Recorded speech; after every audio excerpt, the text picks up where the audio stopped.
यीशु मसीह के सामर्थी नाम में आप सबों को हमारा बहुत बहुत नमस्कार। सलाम। हम प्रभु का धन्यवाद करते हैं इस समय के लिए और आइए एक बार फिर से आज हम परमेश्वर के वचन की ओर चलें क्योंकि परमेश्वर का वचन कहता है कि उसके वचन के खुलने से प्रकाश होता है।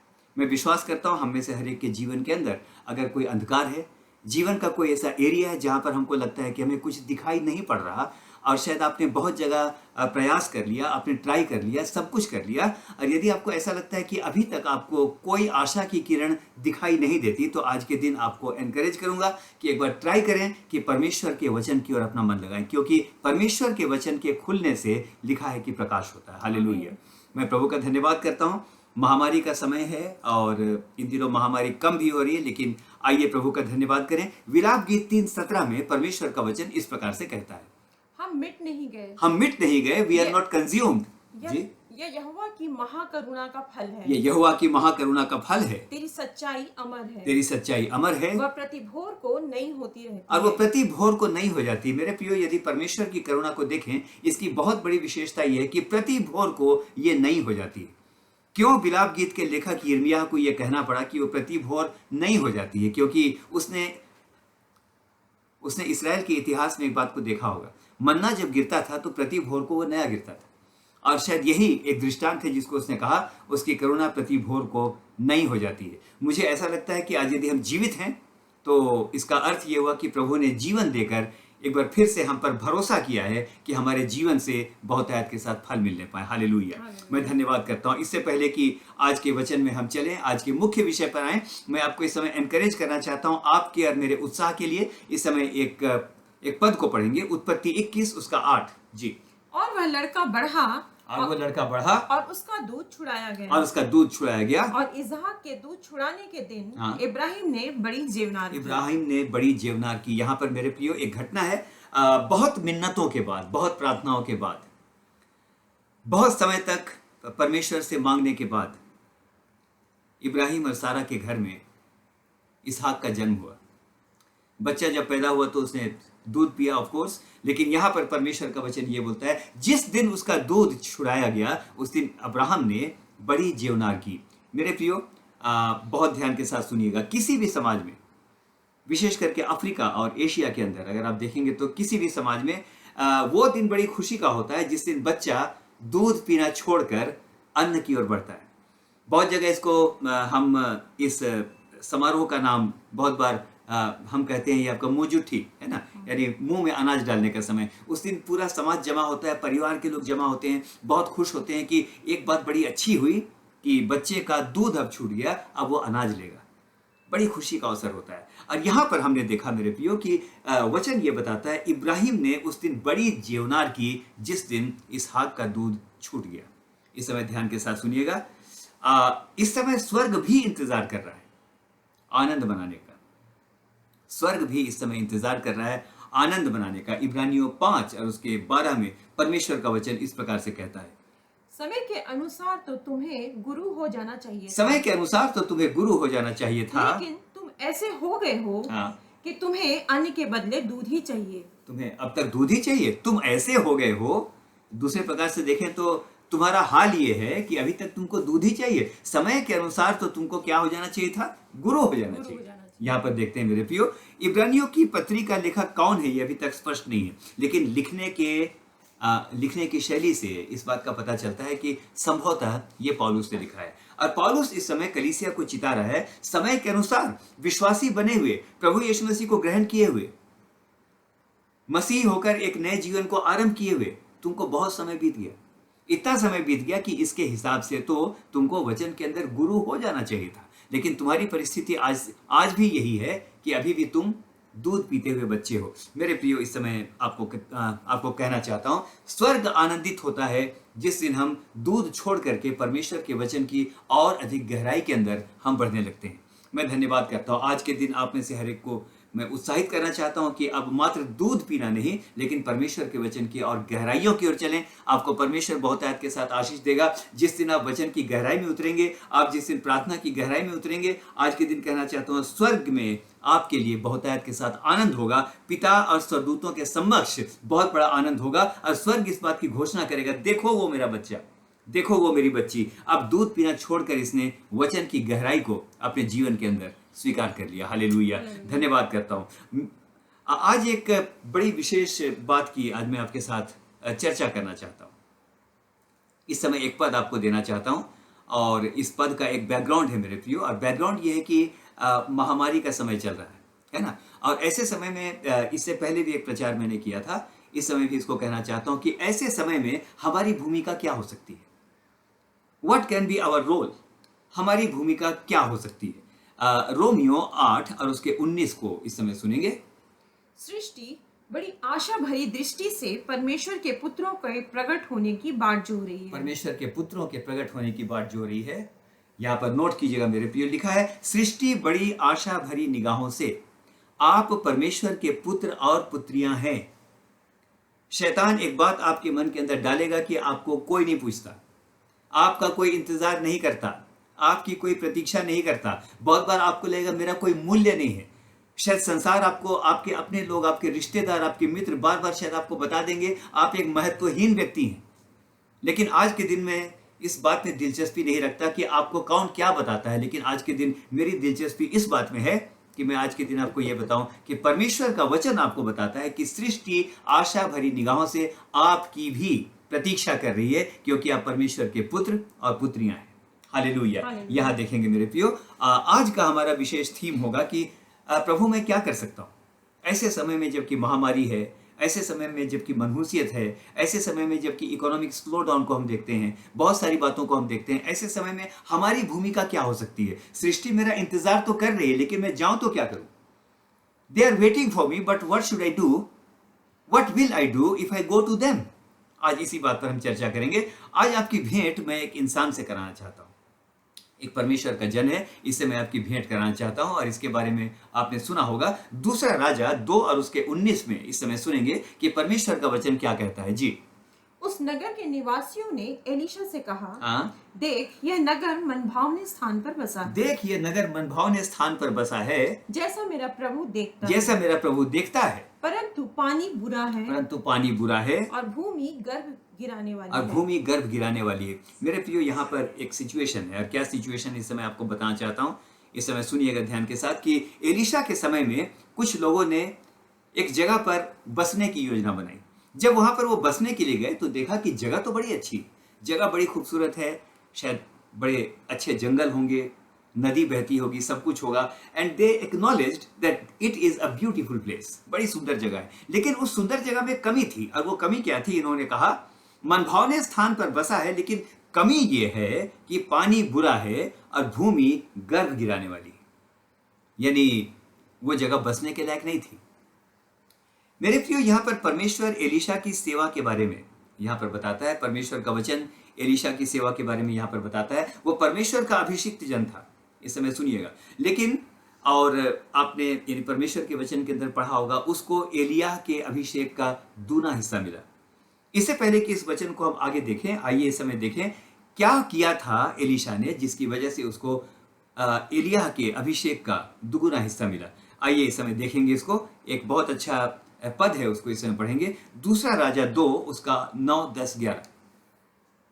एलिया ने एलीशा से कहा, इससे पहले कि मैं तेरे पास से उठा लिया जाऊं, जो कुछ तू चाहता है मांग। जो कुछ तू चाहता है मांग। एलीशा ने कहा, तुझ में जो आत्मा है उसका दूना भाग मुझे मिल जाए। तुझ में जो आत्मा है उसका दूना भाग मुझे मिल जाए। एलिया ने कहा, तूने कठिन बात मांगी है, तूने कठिन बात मांगी है, तो भी यदि तू मुझे उठा लिए जाने के बाद देखने पाए तो तेरे लिए ऐसा ही होगा, नहीं तो ना होगा। नहीं तो ना होगा।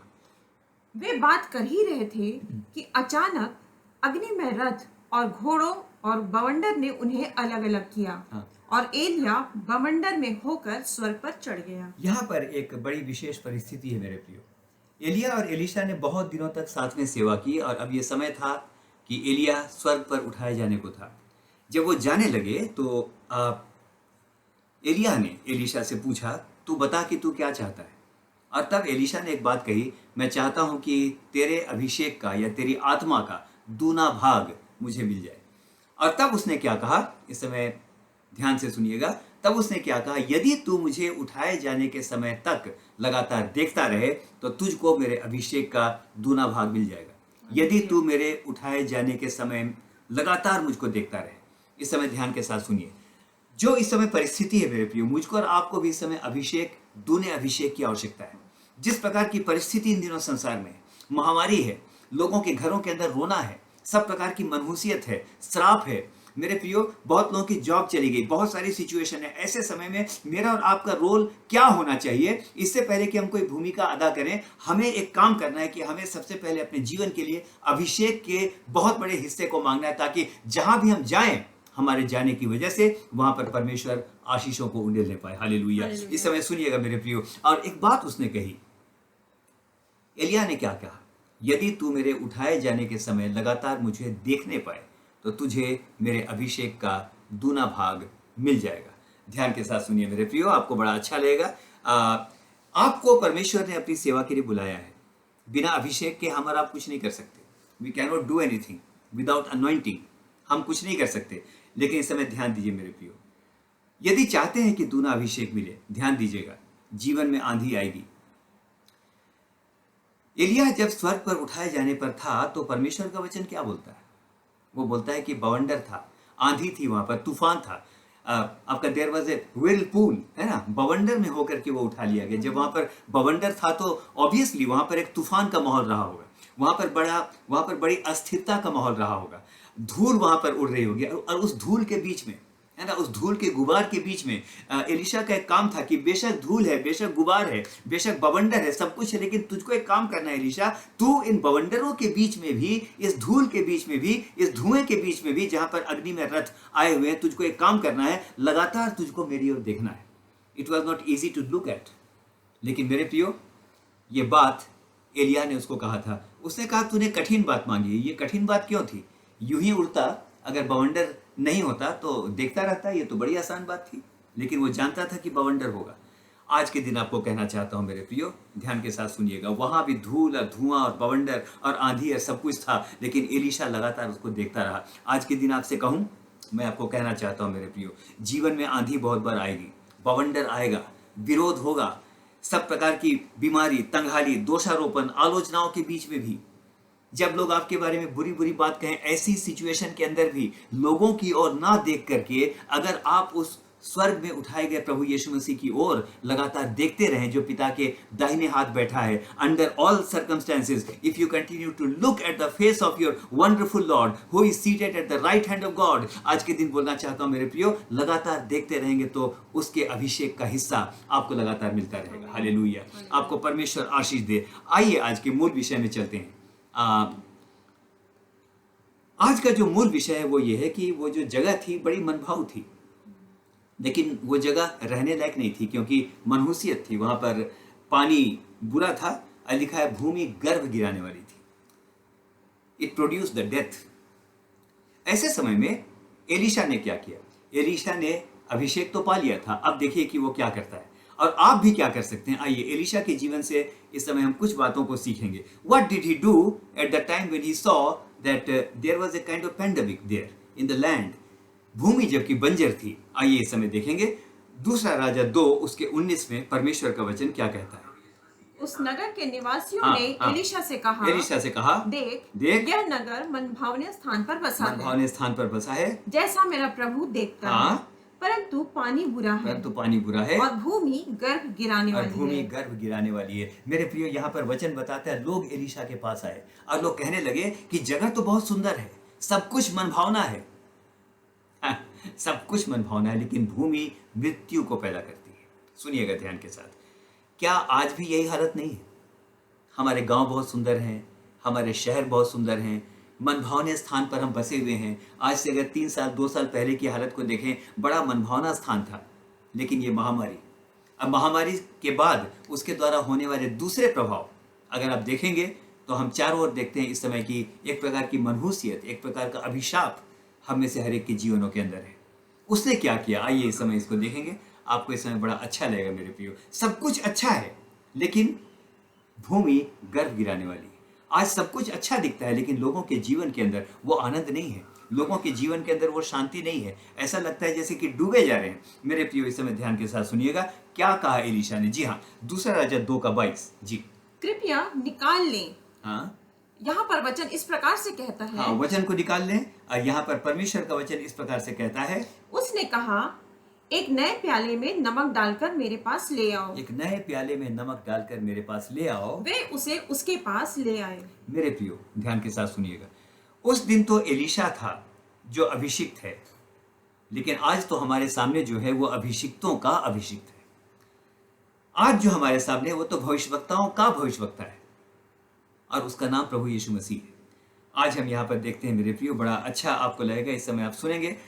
इस समय यीशु मसीह एक बात मुझसे और आपसे कहना चाहता है। चाहते हो कि मैं तुम्हारी भूमि को बदल दूं? क्या चाहते हो कि मैं तुम्हारी परिस्थितियों को बदल दूं? क्या चाहते हो कि तुम अपने जीवन के अंदर फिर से सौभाग्यों को देखने पाओ?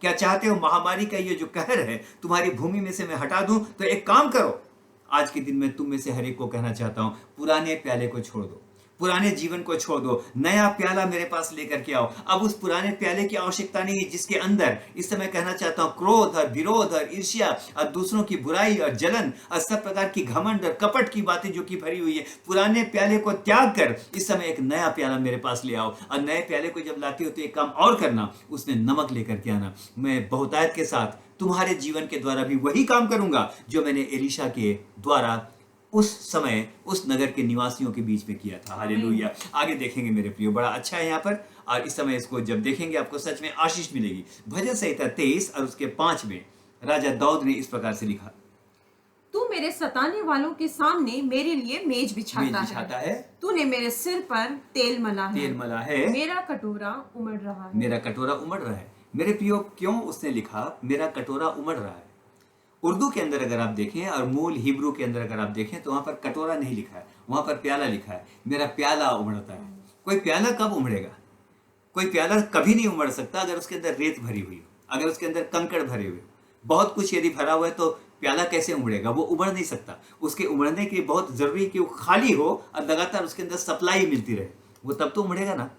अब सुनिएगा, हमारे मन के प्याले में बहुत बार शैतान क्या करता है, रेत, बहुत प्रकार की मिट्टी, बहुत प्रकार के कंकड़, बहुत प्रकार के संदेह, वाद विवाद, क्रोध, आलोचना, सब प्रकार की चीजों को, ईर्ष्या की भावनाएं और बहुत सारी चीजों को लगातार वो मन के प्याले में डालता रहता है और मन का प्याला इतना भर जाता है कि वो छलकने के योग्य नहीं रहता। दाऊद कहता है मेरे मन का प्याला छलकता है। क्या चाहते हैं कि आपके जीवन का प्याला छलके? आज के दिन कहना चाहता हूं मेरे प्रियो, आज के दिन यानी परमेश्वर आपके जीवन के अंदर आश्चर्य कर्मों को करने जा रहा है। विश्वास करें, वो आश्चर्य कर्मों को करने जा रहा है। सिर्फ एक शर्त है कि आपका पुराना प्याला जाता रहे और नया प्याला, ऐसा प्याला लेकर के आए अपने प्रभु के सामने जो प्रार्थना और स्तुति और वचन और आराधना और धन्यवाद की बातों के साथ लगातार उबलता रहे, लगातार उमड़ता रहे। जब ये कटोरा आपका उमड़ेगा मेरे प्रियो, तो परमेश्वर आपके जीवन के द्वारा आशीष देगा। हालेलुया। इस समय देखेंगे, बहुत ध्यान के साथ देखेंगे, आपको इस समय अच्छा लगेगा मेरे प्रियो। एलीशा ने सिर्फ प्याला लाने के नहीं कहा था, उसने ये कहा था कि नमक भी लेकर आओ। आइए इस समय देखते हैं कि परमेश्वर का वचन नमक के बारे क्या बोलते हैं। मरकुस 9 और उसका 50। जी, नमक अच्छा है, नमक अच्छा है, पर यदि नमक की नमकीनी जाती रहे तो उसे किस से स्वादिष्ट करोगे? हाँ, उसे किस से स्वादिष्ट करोगे? अपने में नमक रखो और आपस में मेल मिलाप से रहो। अपने में नमक रखो और आपस में मेल मिलाप से रहो। इस पद के 2 हिस्से। नंबर 1, अपने में नमक रखो, यानी एक खरा जीवन है ना, खराई। समुद्र का पानी खारा होता है, जो आपका खारा वर्ड है वो आपका खरा से आया है ना, क्योंकि समुद्र के पानी में नमक होता है इसलिए हम उसको खारा बोलते हैं। अब इसे बहुत बार बोलते हैं खराई का जीवन, है ना, खराई का जीवन। लिखा है कि नमक रखो, लेकिन आपस में एक काम और करो कि मेल मिलाप से रहो। बहुत बार हम कहते हैं हम बहुत खरे हैं, हमसे ज्यादा खरा, हमसे ज्यादा शुद्ध, हमसे ज्यादा बढ़िया चाल चलने वाला, हमसे ज्यादा बढ़िया दयालु और वचन को जानने वाला कोई है ही नहीं, हमसे ज्यादा ईमानदार तो कोई है ही नहीं, हम ही बहुत बड़े खरे मनुष्य हैं। और इस अहंकार में बहुत बार क्या होता है, दूसरों के साथ मेल मिलाप नहीं रखते और हम बोलते हैं वो हमको क्या सिखाएगा, वो सिखाएगा हमको हमारे जीवन की खराई को देखो जी। नो, इसलिए यीशु मसीह को दोनों बातों को जोड़ना पड़ा। नमक तो रखो, but at the same time तुम्हारे जीवन के अंदर खराई के साथ साथ क्या होना चाहिए, मेल मिलाप भी होना चाहिए। हालेलुया। आप देखेंगे मेरे प्रियो, हम बहुत एक रहस्यपूर्ण बातों की ओर इस समय जा रहे हैं। नमक का काम क्या है? यीशु मसीह ने क्यों कहा कि नमक रखो? नया प्याला तो आ गया, धन्यवाद और प्रार्थना और वचन और उपासना और सब प्रकार की अच्छी बातों से भरा हुआ प्याला, वो तो आ गया, लेकिन अब उसने नमक भी रखना है। उसने क्यों कहा कि नमक रखो? नमक का पहला काम आप सबको जानते हैं। अगर बोल दे नमक कम खाइए तो बड़ी तकलीफ हो जाती है। कम कैसे खाएं भाई? बहुत लोग तो एक्स्ट्रा डाल करके खाते हैं, है ना। नमक की जरूरत पड़ती है। नमक का सबसे पहला काम होता है भोजन को स्वादिष्ट बनाना। मैं क्या कहना चाहता हूं? ये कहना चाहता हूं, जहां भी जाएं, जिससे भी मिले, जिसके साथ आपकी भेंट मुलाकात हो, जिसके साथ आपकी संगति हो, आप जहां भी जाएं, आपके जीवन से उनके बेस्वाद जीवन में स्वाद आने पाए। वो ये कहने पाए कि जब से आप मिले ना, जब से आप मिले, आपको देख करके मुझे ऐसा लगा मसीह के वचन के साथ आप जब मुझसे मिले, आपने जब हमारे घरों में आकर के प्रार्थना करनी शुरू की, आपने जब कि परमेश्वर का वचन बांटना शुरू किया, आपने जब कि कहा आपके बच्चों के लिए मैं दुआ करूंगा, आपने जब कि कहा कि आपकी सारी बातों के लिए हम लगातार प्रार्थना करते हैं, उपवास के साथ प्रार्थना करते हैं, और वो कहे जब से आप मिले, जब से आपसे भेंट हुई परमेश्वर के वचन के कारण, हमारे जीवन के अंदर जब जीने का मन नहीं करता था, आज हम कहना चाहते हैं जब से आपसे भेंट हुई, क्योंकि आपके साथ यीशु मसीह रहता है, अब जीने में स्वाद आने लगा है। हालेलुया। अब जीने में स्वाद आने लगा है। नमक रखने का मतलब ये, वेरेवर यू गो, जहां भी जाइए दूसरों के जीवन को टेस्टी बना दीजिए, उनको जीने का आनंद आने लगे, और वो ये कहें अब जीने का मजा आने लगा है, क्योंकि खुदाबंद यीशु हमारे जीवनों में आ गया। हालेलुया। आगे देखेंगे, इसी नमक का एक काम और है। सब प्रकार की दवाओं में नमक का होना अवश्यंभावी है, ये तो होना ही होना है। एक बात को और देखते हैं मेरे प्रियो, नमक का एक काम और है, ये सड़ाहट से भी बचाता है, सड़ने से भी बचाता है चीजों को। क्या बोलना चाहता हूं? बोलना ये चाहता हूं कि जहां भी आप जाएं, बहुतों के जीवन के अंदर आप देखेंगे रिश्तों के बीच में सड़ाहट है। एक छत के नीचे रहते हैं लेकिन बनती नहीं है, मतभेद और टकराव अलग अलग कमरों में होते हैं, है ना, अलग अलग सारी बातें होती हैं, एक ही घर में होते हैं, बल्कि एक दूसरे के मन के स्टेटस का पता हमको फेसबुक से चलता है, हमको व्हाट्सएप से पता चलता है। आज she is feeling happy with him. अरे भैया, मुझको तो नहीं मालूम था, यहां से तो मुंह लटका के गई थी, यहां से तो मुंह लटका के गए थे, लेकिन पता चल रहा है कि ही इज वेरी हैप्पी। वो तो हमको सोशल मीडिया से पता चल रहा है। तो आज के दिन कहना चाहता हूं, रिश्ते भी सड़ गए हैं। Do you believe? और खास करके पाश्चात्य देशों में यदि आप देखें, रिश्ते बिल्कुल समाप्त हो गए मेरे प्रियो। और आज के दिन सृष्टि बड़ी आशा भरी निगाहों से परमेश्वर के पुत्रों के प्रकट होने की बाट जो रही है, और आज के दिन ये कहेगा, प्यारे प्रभु मैं चाहता हूं मुझको नमक मिले, ताकि जहां मैं जाऊं उनके जीवन को मैं स्वादिष्ट बना दूं। जहां मैं जाऊं, ओ मेरे प्यारे खुदाबंद, मेरे जाने की वजह से उनके जीवनों के अंदर संबंधों में और ज्यादा सड़ाहट ना आ जाए, मैं किसी झगड़े का कारण ना बन जाऊं, मैं किसी विवाद का कारण ना बन जाऊं, मैं कोई लंद फंद करने वाला इंसान ना बन जाऊं, लेकिन मेरी वजह से एक बहुत बड़ा मिरेकल होने पाए, और वो ये होने पाए कि घर के अंदर लोगों के बीच में यदि रिश्तों की सड़ाहट है, मेरे वहां जाने से लोगों के बीच में मेल मिलाप होने पाए। हालेलुया। मेल मिलाप होने पाए। ये नमक का काम था मेरे प्रियो। यीशु मसीह जब कहता है नमक रखो, तो दूसरे शब्दों में ये कहता है दूसरों के जीवन को स्वादिष्ट बनाओ। दूसरे शब्दों में यीशु मसीह ये कहता है दूसरों के जीवन की सड़ाहट को, दूसरों के जीवन को सड़ने से बचाओ, उनको मेरे राज्य में लेकर के आओ। आइए मेरे प्रियो, अब हम थोड़ा सा आगे चलेंगे। एक बड़ा इंपॉर्टेंट इस समय हिस्सा है। इसी वचन को अब बहुत लंबा नहीं, अब मैं समाप्त करने जा रहा हूं। और इस समय देखेंगे कि नमक का और क्या महत्व है। इस समय देखेंगे लेवी व्यवस्था 2 और उसका 13। जी, अपने सब अन्न बलियों को नमकीन बनाना। सब अन्न बलियों को, ये खाली गेहूं और चावल और जौ और बाजरा नहीं है। इसको मैं शॉर्ट करना चाहता हूं, अपने सभी अन्न बलियों को। ये खाली जौ और गेहूं और चावल और बाजरा नहीं है। अगर परमेश्वर के वचन को देखें तो हम भी अन्न हैं। अगर आप यशायाह की पुस्तक में जाए तो परमेश्वर अपनी प्रजा को बोलता है तुम मेरे खलिहान के अन्न हो। उसका मतलब ये, अपनी सारी अन्न बलियों को नमकीन बनाना। अन्न तो हम भी हैं, इससे हमारे अंदर भी नमकीनी आनी चाहिए। आगे चल के देखेंगे। और अपना कोई अन्न बलि नमक से रहित होने ना देना। नमक से रहित होने ना देना। आगे, अपने सब चढ़ावों के साथ नमक भी चढ़ाना। नमक भी चढ़ाना। यहाँ पर बहुत इंपॉर्टेंट बात की जगह आ गई मेरे प्रियो। सभी चढ़ावों के साथ, सभी बलिदानों के साथ। इस समय परमेश्वर के एक वचन को देखेंगे, बड़ा अच्छा है, रोमियो 12 उसका 1। जी, अपने शरीरों को जीवित और पवित्र और भावता हुआ बलिदान करके चढ़ाओ। हम भी बलिदान हैं, हम भी चढ़ावे हैं, हम भी भेंट हैं। अब परमेश्वर का वचन क्या कहता है? सभी भेंटों में नमक का होना बहुत जरूरी है। हालेलुया, हम प्रभु का धन्यवाद करते हैं। आइए अब हम आज के अंतिम हिस्से में चलेंगे। मैं विश्वास करता हूं कि बहुत आपको इस समय आनंद आएगा और परमेश्वर हमें से हर एक को आशीष देगा। हमने सुना था कि एलीशा के समय में वो जगह मनहूस थी, है ना, मनहूस थी, भूमि गर्भ गिराती थी, पानी बुरा था, दिखने में सब कुछ बहुत अच्छा था, लेकिन वहां पर भूमि तो मृत्यु को पैदा करती थी, है ना, हमने ये सुना था। अब एलीशा ने क्या कहा? क्या लेकर के आओ? एक नया प्याला और नमक लेकर के आओ। आज हमने एक बात की यहाँ पर मेरे प्रियो, और हमने बात आज के दिन ये की, बड़े ध्यान के साथ सुनिएगा, नया प्याला ले आओ। अगर जो मसीह में है वो नई सृष्टि है, तो फिर पुराने प्याले से क्या मतलब? जो मसीह में है अब वो नई सृष्टि हो गई, तो प्याला भी तो नया हो गया ना। प्याला नया होना चाहिए। नया प्याला लेकर के आओ और साथ में नमक भी लेकर के आओ। अब देखते हैं मेरे प्रिय, लोग लेकर के आए। अब क्या हुआ इस समय सुनिएगा। दूसरा राजा 2 उसका 21 और 22, यहाँ परमेश्वर का वचन इस प्रकार से कहता है जी। तब एलीशा सोते के पास निकल गया। एलीशा सोते के पास निकल गया। लोग क्या लेकर के आए? एक प्याला और उसमें नमक लेकर के आए, और लिखा है कि एलीशा सोते के पास निकल गया। सोते का ध्यान रखिएगा मेरे प्रियो।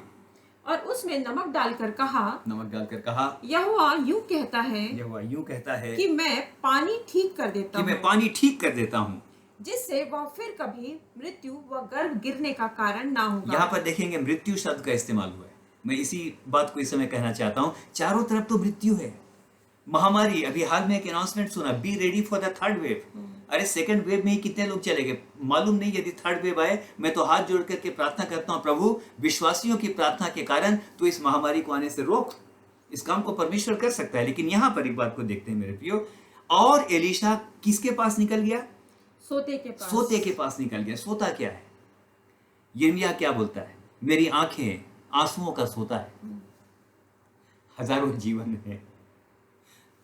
जीवन है जिनके जीवनों के अंदर, जिनका जीवन आज आंसुओं का सोता बन गया है।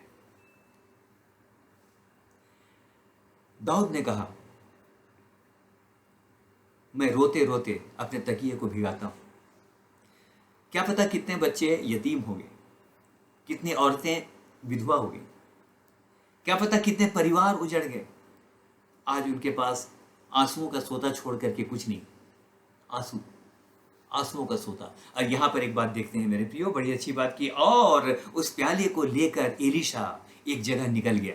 और वो कहां निकल गया? सोते के पास निकल गया। बहुतों के जीवन के अंदर आंसुओं का सोता है। आज के दिन परमेश्वर आपको एक बात के लिए बुलाना चाहता है। इससे पहले कि मैं समाप्त करूं, बहुत जल्दी हम समाप्त करने जा रहे हैं, 3-4 मिनट के अंदर हम समाप्त करने जा रहे हैं। इससे पहले कि मेरे प्रियो ध्यान के साथ सुनिएगा, इससे पहले कि लोगों के जीवन के अंदर, ध्यान के साथ सुनिएगा, आंसुओं के सोते हैं मेरे प्रियो, इससे पहले कि उनका जीवन नष्ट हो जाए, आज के दिन आपको एक बात परमेश्वर कहता है मेरे प्रियो। क्या वो कहना चाहता है इस समय देखेंगे। वो उस प्याले को लेकर के सोते के पास निकल गया। और बड़ी अच्छी बात लिखी है, आगे पढ़ेंगे। हाँ, सोते के पास निकल गया और उसमें नमक डालकर कहा, यहोवा यूं कहता है कि मैं यह पानी ठीक कर देता हूँ, जिससे वह फिर कभी मृत्यु व गर्भ गिरने का कारण ना होगा। यहोवा के वचन के अनुसार वह जगह ठीक हो गई और आज तक ऐसा ही है। यहाँ क्या लिखा है? यहोवा के वचन के अनुसार। बोल कौन रहा है? एलीशा। बोल सकता था मैंने बोला जी, मेरे बोलने से जगह ठीक हुई है। मालूम है, Who am I? I am a great prophet. I said something and the things happened. Do you see? No.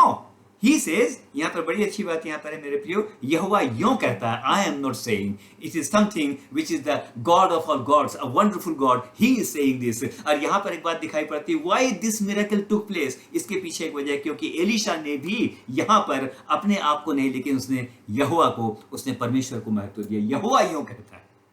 आगे सुनेंगे मेरे प्रियो, बड़ा अच्छा है, इस समय सुनेंगे। बिल्कुल मैं अंत में आ गया हूं। इस समय परमेश्वर का आत्मा मुझको और आपको प्रोत्साहित करता है।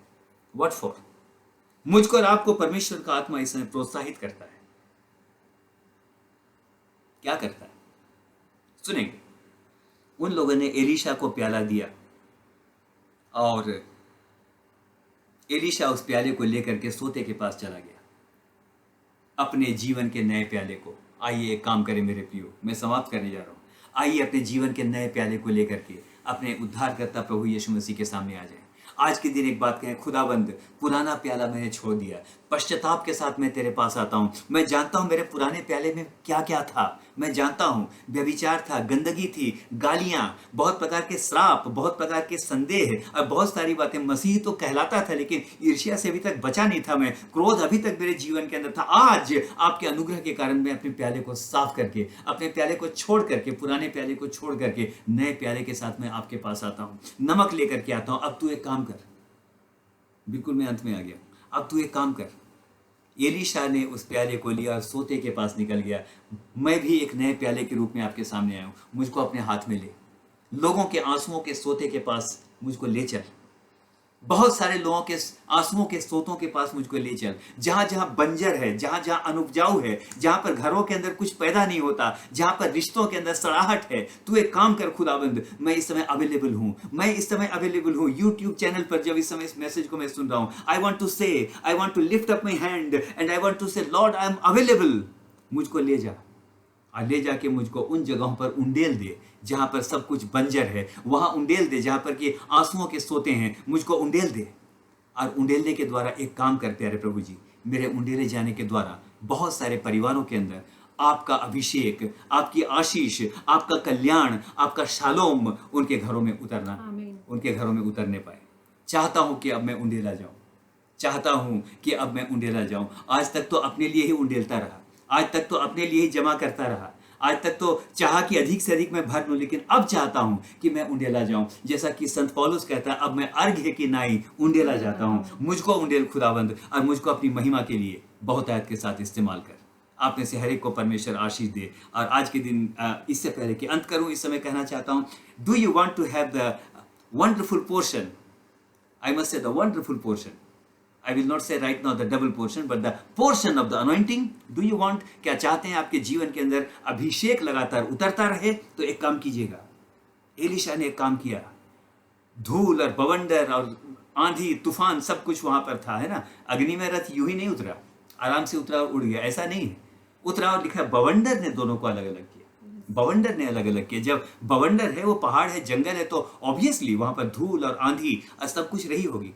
तब उसने कहा, तूने कठिन बात मांगी, देख ना सकेगा, इतनी ज्यादा धूल होगी कि तुझको दिखेगा नहीं। लेकिन एलीशा का सबसे बड़ा प्रयास क्या था? आंधी है, धूल है, अंधकार है, लेकिन मैं काम करूं, किसी प्रकार से मैं उसको देखता रहूं। अब मेरे प्रियो, वो उसको लगातार देखता रहा। आज के दिन कहूंगा, चाहे आलोचना हो, चाहे समालोचना हो, चाहे प्रशंसा हो, चाहे निंदा हो, अंडर एनी कंडीशन, चाहे दोषारोपण हो, अंडर ऑल कंडीशन एक काम कीजिएगा, अपने खुदा को एक बात बोलिएगा, मुझको अभिषेक दे और मुझको एक बात की सामर्थ दे कि तू जब स्वर्ग में उठाया गया और पिता के दाहिने हाथ बैठा है, इस जीवन की यात्रा में मैं कहीं और नहीं, लेकिन लगातार मैं तुझको देखता रहूं। हालेलुया, मैं तुझको देखता रहूं। और इस पद के साथ मैं समाप्त करता हूं, क्योंकि जब गवाहों का ऐसा बड़ा बादल हमको घेरे हुए, तो आओ सारी उलझाने वाली बातों को पीछे छोड़कर हम अपनी दौड़ को दौड़े और अपने सिद्ध करने वाले यीशु की ओर लगातार ताकते रहें। आपको परमेश्वर बहुत आयत के साथ आशीष दे। वी वांट टू से गॉड ब्लेस यू। बहुत बहुत धन्यवाद वचन को सुनने के लिए। आपके जीवनों को परमेश्वर आशीषों से भर दे। यूट्यूब के अंदर कमेंट करके या मैसेंजर के द्वारा या फेसबुक के द्वारा आप हमसे संपर्क स्थापित कर सकते हैं। आपको परमेश्वर बहुत आयत के साथ आशीष दे। हमें आज्ञा दीजिए तब तक के लिए। दोबारा फिर भेंट होगी, तब तक के लिए आप में से हर एक को हमारे प्रभु यीशु मसीह के नाम पर नमस्कार। नमस्कार।